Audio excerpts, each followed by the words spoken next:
We are finally done running all of our trials for the OnePlus 9 Pro. So today, we're comparing it to its biggest competitors in the Galaxy S21 Ultra and the iPhone 12 Pro Max. Taking a look at the spec sheets, the OnePlus and the Galaxy do share a lot of the same specs, but where they differ is in their battery capacities, with the Galaxy's battery being significantly larger. That said though, at least from what we've seen in our previous tests, OnePlus does seem to squeeze just a little bit more out of their specs than Samsung. Of course, when it comes to getting more out of their specs, nobody does it better than Apple, where while it has the smallest battery of the bunch by far, iOS just sips on power. Not to mention, the iPhone also has a hardware advantage, at least in the context of this battery test, or really only in the context of a battery test, of having the slowest and least power-hungry 60Hz display. So it's going to be interesting to see how these three flagship smartphones stack up.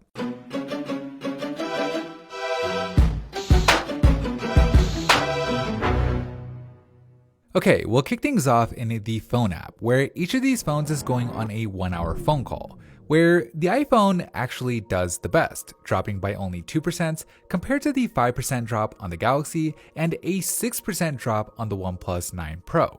But look, we've seen this before. Sometimes phones overestimate on their battery percentages early on, so we'll have to see how they fare here in the messaging test. Now, while both the Android phones are set to their maximum resolutions with their adaptive refresh rate settings turned on, we're not actually scrolling on the screens here. We're just tapping on the keyboard to type in some messages.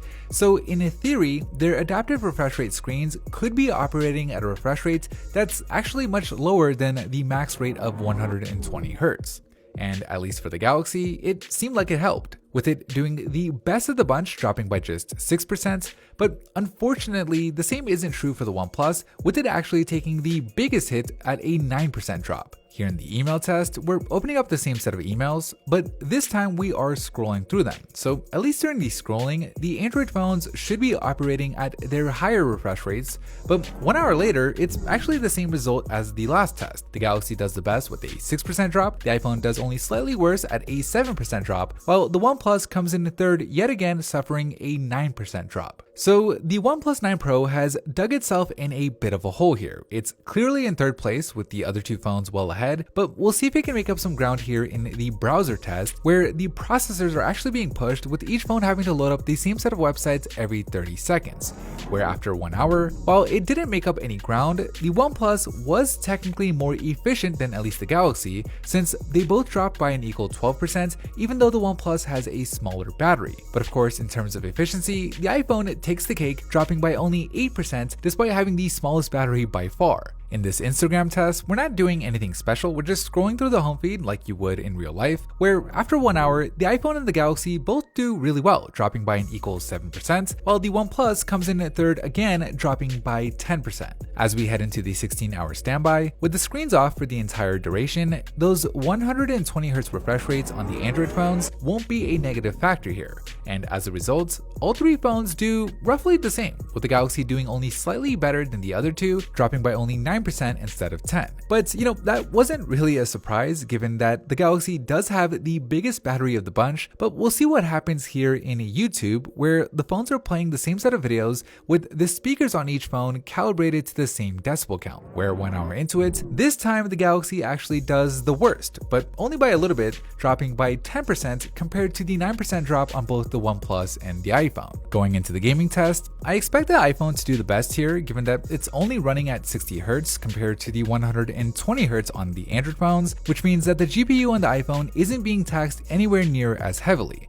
And that's pretty much exactly what we see. The iPhone drains by 11%, while the OnePlus actually does better than the Galaxy, dropping by 13% compared to the 15-point drop on the S21. Which is interesting because that makes the OnePlus 2 for 2 in the most processor-intensive tests, with it doing better than the Galaxy in both the browser test and in the gaming test, despite having the same processor and a smaller battery. So it looks like OnePlus may somehow be getting more efficient usage out of the Snapdragon 888. But here in Maps, that gets wiped away by the Galaxy, with it doing the best by far, dropping by only 7%, while the other two phones drop by 11%. Here here in Spotify, we're putting those speakers to work. While the screens are on, they're not really being interacted with, which at least on the Android phones means that they technically should be dropping down to a lower refresh rate. But 1 hour later, despite having the smallest battery, the iPhone drops by just 10%, with the OnePlus being able to match it also dropping by 10%, while the Galaxy takes the biggest hit with a 12% drain. But at least the Galaxy has 11% battery still left to go. The OnePlus, on the other hand, has just 1%,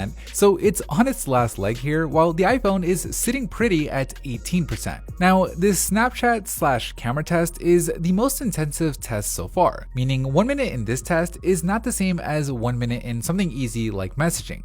But even then, it took a whole 15 minutes for that 1% on the OnePlus to finally run out, while in the same exact period, the Galaxy drops by 5%. So clearly, OnePlus has been underreporting on its battery percentage. In fact, we saw this in all of our battery trials, where it looks like the OnePlus is about to die with just 1% left, and then somehow it lasts way longer than expected. OnePlus is probably doing this in order to kind of nudge people to charge their phones before it dies on them completely, and it really changes the whole perspective of this battery test, with the Galaxy dying just 15 minutes later, meaning it was a lot closer than it looked, at least between the Android phones. While the iPhone, of course, was not only able to finish with Snap, but it also went for 20 minutes in our app cycle test. So it's a clear win for the iPhone, but not as bad of a result as we initially thought for the OnePlus, given that that last 1% on the OnePlus is really like having 5 or 6%. But anyways, that is it for me in this video. Thank you for watching, and as always,